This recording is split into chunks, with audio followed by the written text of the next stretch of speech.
Bu, kita menghargai semua perkembangan pengetahuan, teknologi, peradaban dan sebagainya. Tapi ibu jangan sampai lemah dalam satu hal ini. Demi Allah saya katakan, apresiasi tertinggi dari Allah kepada seorang perempuan yang telah berumah tangga, ternyata bukan profesi dunianya. Tapi ketika ibu bisa optimal menjadi seorang ibu dengan semua tugasnya. Kalau belum menikah jadi seorang anak dengan tugasnya. Kalau menikah belum punya anak jadi seorang istri dengan tugasnya. Nanti saya turutkan hadis-hadisnya. Jadi ibu itu ke surga, maaf ya, kalau nanti masuk dengan izin Allah misalnya, tingkat tertingginya itu bukan karena misalnya aktif mendampingi kegiatan di luar. Bukan karena aktif punya kegiatan banyak dengan teman-teman, bukan. Yang paling utama itu di rumah, anak bagaimana. Sehingga ketika suami pulang, dia membawa satu hasil dari kegiatannya, dalam lelahnya dia menikmati candanya yang telah menyelesaikannya istrinya.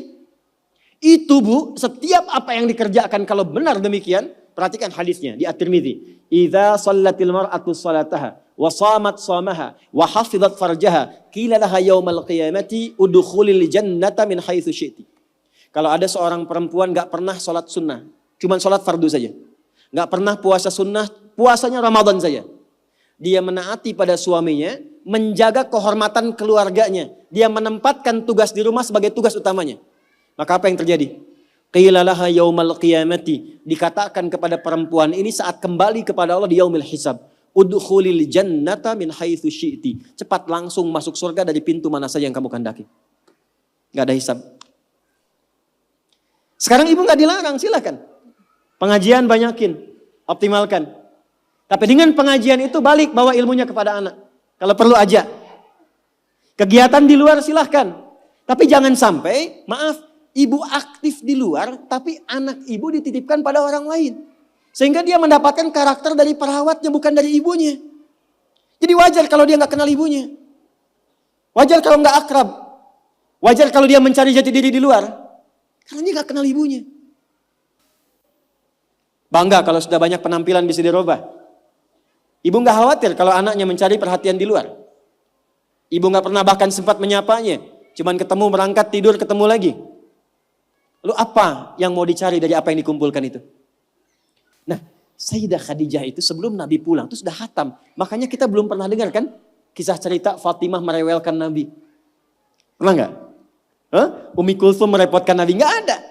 Dan selalu silent kisahnya. Pulang ke rumah itu selalu kisah di rumah itu tenang. Nggak ada satupun bab problem rumah tangga Nabi dengan anak, nggak ada. Siapa perannya? Sayyidah Khadijah karena beliau mengerti optimalnya harus dari beliau. Sehingga ketika suami pulang, nggak ada diskusi beban lagi yang bertambah untuknya. Silahkan punya aktivitas di luar rumah. Tapi ibu akan dimuliakan sebagai seorang ibu, anak dan istri ketika pulang kembali ke akhirat lah. Itu satu. Dua, saya agak cepat sekali. Yang pertama prioritas keluarga Bu, anak. Untuk ibu ya. Selanjutnya, harta. Mohon maaf sebesar-besarnya.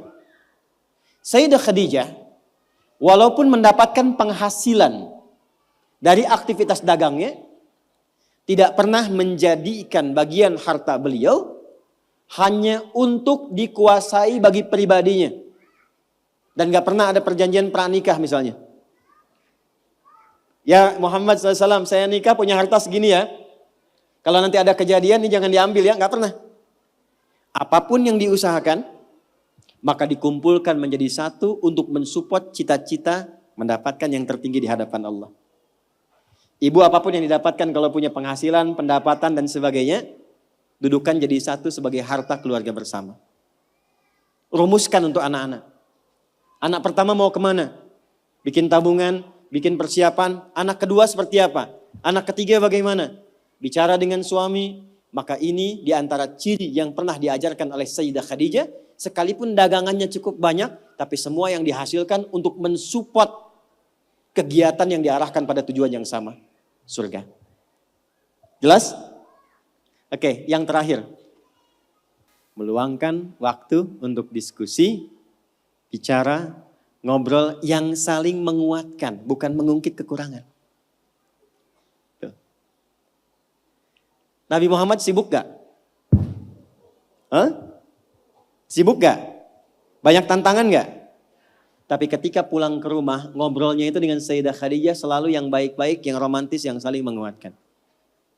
Gak pernah ada satupun kalimat tercatat di dalam lisan Sayyidah Khadijah, kenapa sih begitu sibuk? Datang ke rumah cuma bawa masalah. Kenapa sih gak punya waktu?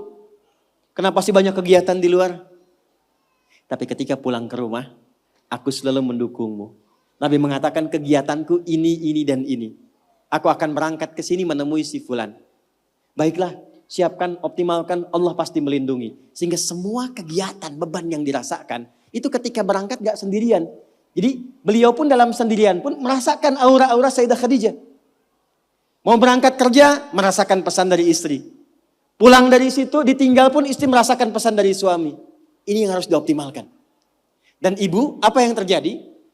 Ketika dimanapun suami beraktivitas dengan pola seperti ini, maka Allah menjaga ikatan pertalian rumah tangganya sehingga dijaga dari sifat-sifat rentan yang kemungkinan bergeser atau menodai kehidupan rumah tangganya. Maaf, ini bahasanya agak halus ya. Jadi kalau ada godaan dari pihak lain itu tidak mudah untuk mendapatinya karena kalimat istri sudah sampai pada jiwanya. Sepeninggal beliau pun ketika Sayyidah Khadijah meninggal, itu kemimpinya terbawa. Karena kenapa? Dialognya nyambung. Khadijah. Ke bawah. Bisa nggak menciptakan suasana itu? Jadi kalau kita simpulkan satu, tingkatkan hubungan dengan Allah lewat skema sholat dengan baik. Yang kedua, jadi ibu yang paripurna yang memperhatikan keadaan anak, keluarga dengan sempurna. Sekalipun ada aktivitas di luar, pastikan yang di dalam baik dulu. Yang ketiga, pintu dialog yang dibuka untuk saling menguatkan dengan pasangan. Itu terjaga, itu optimal, istiqomah aja Bu 3 itu sampai dengan meninggal. Maka silahkan tunggu panggilan pulang. Ya ayyatuhan nafsul mutmainnah. Irji'i ila rabbiki radiyatan mardiyah. Fadkhuli fi ibadi. Wadkhuli jannati.